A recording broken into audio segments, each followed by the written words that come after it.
और चलिए सीधा रुख करेंगे राजधानी भोपाल का, जहां आज विकास पर्व अमृत 2.0 का आयोजन हो रहा है। सीएम डॉक्टर मोहन यादव इस कार्यक्रम को संबोधित कर रहे हैं। सराबोर अद्भुत कार्यक्रम में, और जिनके नाम पर ये स्टेडियम बना है वो अद्वितीय व्यक्तित्व, जनसंघ के संस्थापक, शिक्षाविद, भविष्य दृष्टा, और जिनने 31 साल की उम्र में वाइस चांसलर बनकर के भी कलकत्ता विश्वविद्यालय में अपनी पहचान बनाई।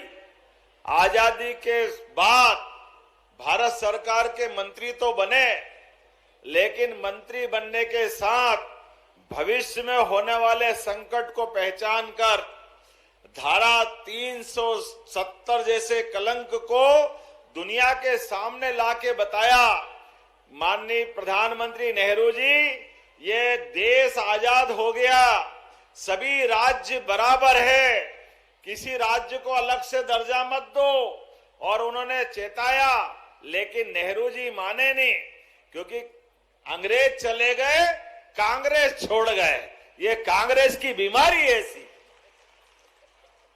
इनके साथ संकट ये कि ये जब भी करते ऐसा करते कि भविष्य में देश कीमत चुकाता है।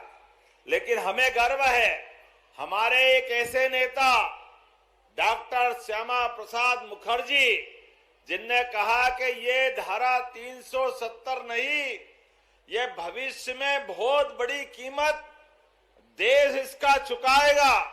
और ऐसा हुआ। दुर्भाग्य के साथ बोलना पड़ेगा मित्रों, धारा 370 के कारण से वो कश्मीर जो भारत का मुकुटमणि है, जहां खेती भी केसर की होती है, लेकिन 40,000 से ज्यादा बच्चे, बूढ़े, जवान, सेना के जवान, मिलिट्री के जवान, ऐसे कई कश्मीरी पंडितों का बड़े पैमाने पे हत्या होने का रिकॉर्ड बना। ये पूरा पाप कांग्रेस के माथे है, और हमें इस बात का गर्व है, हमारे पहले जनसंघ के अध्यक्ष ने इस बात को चेताते हुए अपने भारत सरकार के मंत्री पद को लात मार करके मंत्रिमंडल से इस्तीफा दिया और कश्मीर जाकर आंदोलन करने का संकल्प लिया। देश को और दुनिया के सामने भविष्य में आने वाली चुनौती को सामने लेके बढ़े। उन्होंने कहा कि ये 370 भविष्य में कलंक साबित होगी, लेकिन कांग्रेस के ऊपर इसका असर नहीं हुआ। उनकी उस समय की गई हत्या को दबाने का प्रयास किया गया। मुझे गर्व है, यशस्वी प्रधानमंत्री के नेतृत्व में वो 370 का कलंक हटा करके हमने अपने उस समय के संकल्प को पूरा किया। उसका परिणाम क्या आया? उसका परिणाम यह आया कि जिस कश्मीर के लाल चौक में भी झंडा देश का फहराने के लिए हमको बड़ी मुश्किल से अनुमति या कई बार अनुमति नहीं मिलती थी, आज 370 का कलंक हटने के बाद कश्मीर में पूरे देश के साथ पहलगांव की घटना अगर घटती है तो सबसे पहले कश्मीर के लोग यशस्वी प्रधानमंत्री के नेतृत्व में खड़े होते हैं कि पाकिस्तान का जो हाल करना करो, लेकिन आतंकवादियों से समझौता मत करो। ये है मोदी और ये है उनकी सरकार। हमारी निष्ठा इस देश के साथ होना चाहिए, हमारी निष्ठा इस देश के नागरिकों के साथ होना चाहिए, हमारी भावनाएं देश के वासियों के साथ होना चाहिए। इसलिए लेकिन बड़े दुर्भाग्य के साथ बोलना पड़ता है, रस्सी जल गई, बल नहीं गया। अभी तक कांग्रेस को यह समझ में नहीं आता। कांग्रेस के लोग अभी भी वो भाषा बोलते हैं, पता नहीं क्या मालूम किस भावना से ये रहते हैं। जब देश के दुश्मनों से भारत की सेना पाकिस्तान में घुस के उनको मारने का काम करती है, तो ये पप्पू उनसे सबूत मांगते। देखो कांग्रेस और कांग्रेस वालों को, ये इनकी भावना है। हमारे दुश्मनों को हम सेना उसका बदला ले रही है, लेकिन ये कांग्रेस कभी समझने को तैयार नहीं। जो वहां बोलते हैं यहां दिग्विजय सिंह बोलते हैं। नक्सलवादियों को हमारे लोग, हमारी सेना मारती है और ये नक्सलवादियों के लिए आंसू बहाते हैं। पता नहीं कांग्रेस कब सुधरेगी, एक जैसे ही लाइन पे चलती है, समझ में नहीं आता करना क्या है। लेकिन कोई बात नहीं, मैं भोपाल वालों को बधाई देना चाहता हूं। विश्वास जी और रामेश्वर जी के लिए जोरदार ताली बजाओ।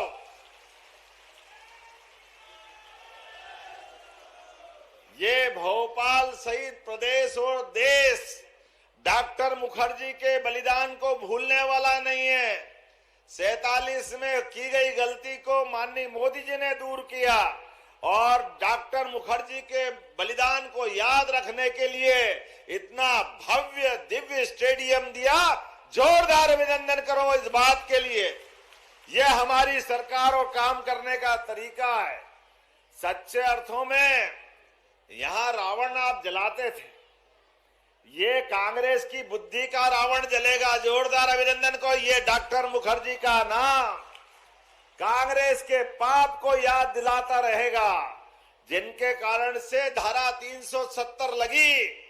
लेकिन हटाने वाले व्यक्ति का नाम इतने बड़े भवन के साथ जोड़ करके भविष्य की पीढ़ी को जागृति देगा और कांग्रेस के लोगों को माफी मांगना चाहिए। 40,000 निरपराध लोग मारे गए जिस 370 के कारण से। ये पूरा पाप अगर किसी के सिर पे है तो कांग्रेस और कांग्रेस के नेताओं के सिर पर है।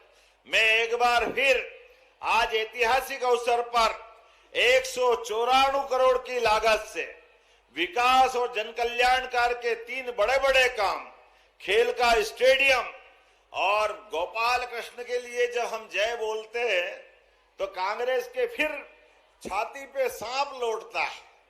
ये धर्म की बात क्यों करते हो? ये रामकृष्ण की जय क्यों करते हो? अब कोई इनको कैसे समझाए? अगर हम रामकृष्ण की जय नहीं करें तो क्या रावण और कंस की करें? अरे ये तुम्हारे जिम्मे छोड़ दे, तुम उनकी जय करो, हम तो गोपाल कृष्ण की और भगवान राम की जय करेंगे।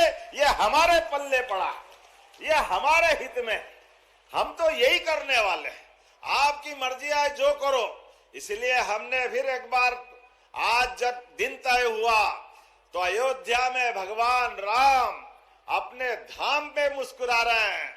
माता सरयू सहित पूरी नगरी में आनंद छाया हुआ है, तो भोपाल में भी आनंद आना चाहिए। आना चाहिए कि नहीं आना चाहिए? तो बोलो जय जय श्री राम, जय जय श्री राम। भगवान राम को याद करो और रामेश्वर भगवान को भूल जाओ तो संभव नहीं है। यह हमारा वो उस काल से 12 ज्योतिर्लिंग में से एक रामेश्वरम का धाम हमको भगवान राम से जोड़ता है और हमारे लिए डॉक्टर मुखर्जी का नाम राष्ट्रवाद से जोड़ता है। यह आनंद हमको आता है।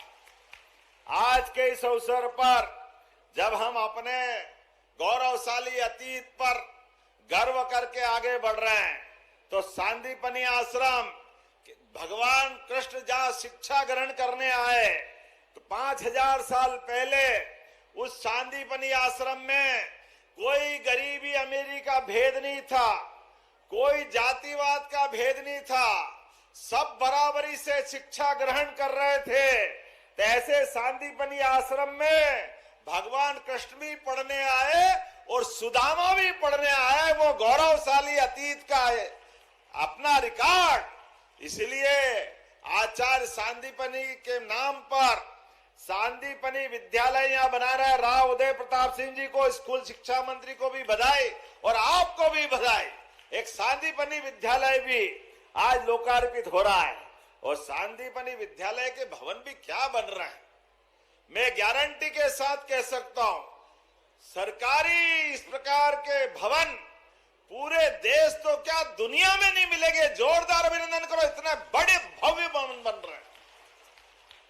कांग्रेसियों आंखें हो तो देख लो, तुम्हारे जमाने में स्कूल के क्या हाल होते थे। और ये मोदी जी का और हमारा समय है। जोरदार अभिनंदन करो, ये नए प्रकार का समय है।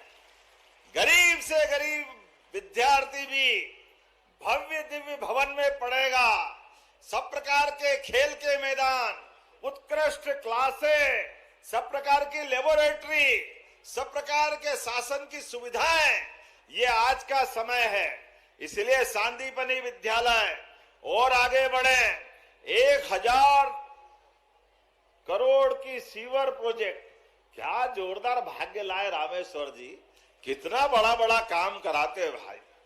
आज यहाँ 1055 करोड़ की अमृत 2 परियोजना का भूमि पूजन भी महापौर जी और सबको बधाई, जोरदार अभिनंदन करें।